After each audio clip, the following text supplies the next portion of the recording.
Seorang putri tinggal di kastil mewah. Dia baru berusia 14 tahun, tapi dia sangat manja dan murung.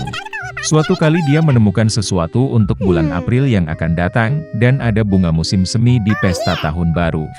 Dia mengeluarkan keputusan di mana dia mengumumkan awal musim semi, dan berjanji untuk dengan murah hati memberi hadiah kepada orang yang membawa tetesan salju ke istana. Di sebuah rumah kecil di pinggiran kota tinggal seorang ibu tiri bersama putri dan putri tirinya. Putri tiri adalah gadis yang sangat manis dan baik hati, dan namanya Masya. Ibu tiri dan putrinya sangat malas dan marah, dan dengan segala cara mereka menyakiti gadis malang itu. Mereka benar-benar ingin menerima hadiah yang dijanjikan oleh sang putri, tetapi mereka tidak dapat memikirkan di mana mendapatkan tetesan salju di musim dingin. Wanita tua itu memutuskan untuk mengirim Masya ke hutan untuk membawakan mereka bunga musim semi.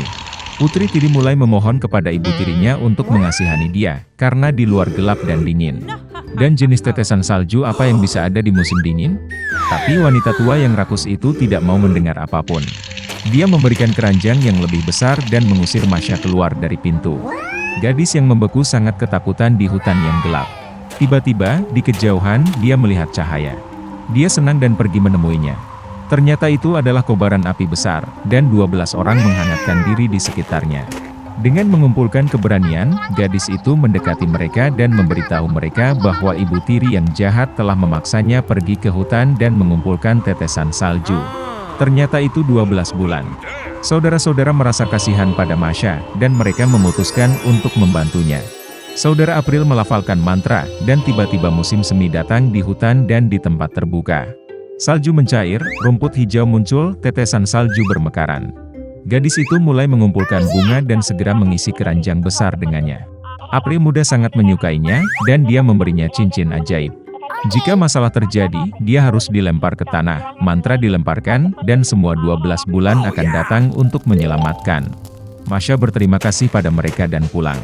Ketika gadis itu membawa pulang tetesan salju, ibu tiri dan putrinya sangat terkejut dengan hal ini. Masya sangat lelah karena perjalanan, dan langsung tertidur lelap. Kakak tirinya curiga ada yang tidak beres. Saat gadis itu tidur, dia menemukan cincin ajaibnya, dan membawanya ke dirinya sendiri. Setelah bangun, putri tiri menemukan kehilangannya. Dia mulai memohon untuk mengembalikan cincin itu, tetapi ibu tiri dan putrinya tidak mau mendengar apapun. Mengambil sekeranjang tetesan salju, mereka bergegas ke istana kerajaan. Ada pohon tahun baru yang dihias dengan indah di istana. Tetapi perayaan yang akan datang sama sekali tidak menyenangkan putri yang berubah-ubah. Dan hanya ketika ibu tiri dan putrinya membawakannya sekeranjang tetesan salju, sang putri mengubah amarahnya menjadi belas kasihan. Ibu tiri tidak dapat menjawab dengan jelas dari mana bunga itu berasal, dan dia harus mengakui bahwa putri tirinya telah mengumpulkannya. Sang putri segera memutuskan untuk pergi ke padang rumput dengan tetesan salju. Dalam perjalanan, dia memandangi Masya yang malang, sehingga dia akan menunjukkan padanya tempat dia memetik bunga. Gadis itu berkata dia akan menunjukkannya, tetapi hanya jika cincin itu dikembalikan padanya. Dari sikap kurang ajar tersebut, sang putri marah dan membuang cincin itu. Tapi putri tiri berhasil membaca mantra. Segera angin kencang bertiup, guntur bergemuruh, dedaunan jatuh dan salju mulai turun. Orang tua Januari muncul di hadapan mereka. Dia mengundang semua orang untuk membuat satu keinginan. Karena takut, sang putri ingin berada di istana secepat mungkin. Masya membuat harapan bahwa semuanya akan kembali ke tempatnya pada waktunya. Musim dingin, di musim dingin. Musim panas, di musim panas. Ibu tiri dan putrinya begitu beku sehingga mereka menginginkan mantel bulu dari bulu apapun, bahkan dari seekor anjing. Mengatakan ini, wanita rakus segera berubah menjadi anjing. Mereka diikat ke kereta luncur di mana sang putri akan pergi ke istana. Masya berterima kasih kepada saudara-saudara atas bantuan mereka. Mereka berjanji untuk mengubah ibu tiri dan putrinya kembali menjadi manusia, tetapi hanya jika mereka patuh. Berbulan-bulan memberi gadis itu kereta luncur besar yang indah, yang diikat oleh kuda lincah. Melihat mereka, sang putri meminta tumpangan ke istana. Ini adalah pertama kalinya dalam hidupnya sang putri mengucapkan kata tolong. Dan Masya dengan senang hati setuju. Dahulu kala, di kerajaan Gurun Agrabah, hiduplah seorang pria malang Aladdin dengan monyetnya Abu. Untuk bertahan hidup, dia harus mencuri makanan dari pasar.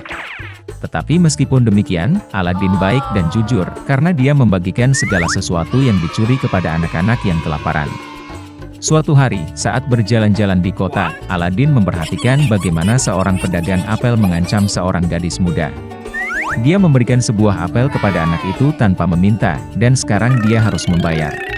Melihat penjual itu memanggil penjaga, Aladin memutuskan untuk menyelamatkan gadis itu. Dia meraih tangannya dan membantunya bersembunyi. Namun para pengawal masih berhasil menyusul para buronan. Dan ternyata gadis yang diselamatkan Aladin adalah Putri Jasmine. Para penjaga memenjarakan pria itu di penjara bawah tanah. Malam itu juga, penasihat jahat Sultan Jafar berjalan ke selnya. Dia menjanjikan kekayaan yang tak terhitung jika Aladin membantunya memberinya lampu ajaib dari gua keajaiban. Dan Aladin setuju. Jafar membawa pria dengan monyet itu ke gua, tetapi di depan pintu masuk melarangnya untuk menyentuh apapun kecuali lampu. Di dalam gua, Aladin menemukan karpet ajaib dan lampu. Tapi Abu tidak tahan dengan larangan itu dan menyentuh salah satu batu rudi. Gua itu mulai runtuh. Kemudian karpet ajaib menangkap mereka, dan terbang menuju reruntuhan kastil yang hancur. Lama sekali Aladin melihat lampu yang dibawanya dari gua keajaiban. Dia sangat berdebu. Ketika Aladin menyeka lampu dengan tangannya, geni meledak. Dia mengumumkan kepada Aladin bahwa dia telah berada di dalam pelita selama bertahun-tahun, dan untuk keselamatannya dia dapat memenuhi 3 permintaan apapun. Aladin berjanji hanya akan menggunakan 2 permintaan, dan yang ketiga akan membebaskan geni dari lampu selamanya. Melihat bintang-bintang, Aladin teringat pada sang putri. Dia jatuh cinta pada Jasmine, tetapi pencuri biasa tidak bisa membuat sang putri terkesan. Kemudian Aladin menghabiskan keinginan pertamanya untuk menjadi seorang pangeran. Sesampainya di istana Sultan, Aladin yang menyamar sebagai pangeran berusaha merebut hati Jasmine. Tetapi sang putri bersikeras, karena dia telah lama jatuh cinta dengan orang biasa yang menyelamatkannya di pasar. Sementara itu, Jafar memperhatikan pangeran palsu di istana. Penasihat jahat itu menipu orang itu ke dalam menara, dan dengan ancaman mulai muncul di mana lampu ajaib itu berada. Tidak mendapat jawaban, Jafar mendorongnya dari menara tinggi ke laut. Tiba-tiba Abu terbang dengan lampu dipermadani, dan Aladin berhasil menggosoknya.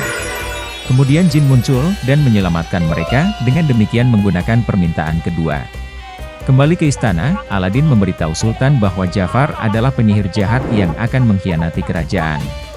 Sultan menangkap penasihatnya, tetapi di malam hari sang dukun berhasil keluar dari penjara bawah tanah. Dia berjalan ke tempat tinggal Aladin dan mencuri lampu, menjadi pemilik baru geni. Jafar menghabiskan keinginan pertamanya untuk menjadi sultan. Dan dengan keinginan kedua, dia meminta kekuatan dari penyihir terkuat di dunia. Setelah menerima miliknya, Jafar secara ajaib memindahkan pria dengan monyet itu ke gurun es.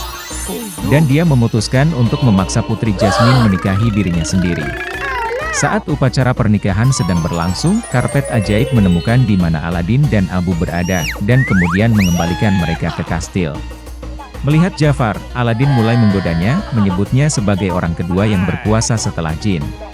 Kemudian Jafar yang marah menghabiskan keinginan terakhirnya untuk menjadi jin yang maha kuasa. Setelah berubah menjadi jin, tiba-tiba Jafar menjadi budak pelita itu sendiri.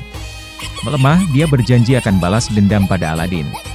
Tapi sebelum dia bisa menyelesaikan kutukannya, lampu menariknya masuk. Jin membawa lampu Jafar ke gua keajaiban, dan kerajaan kembali tertib.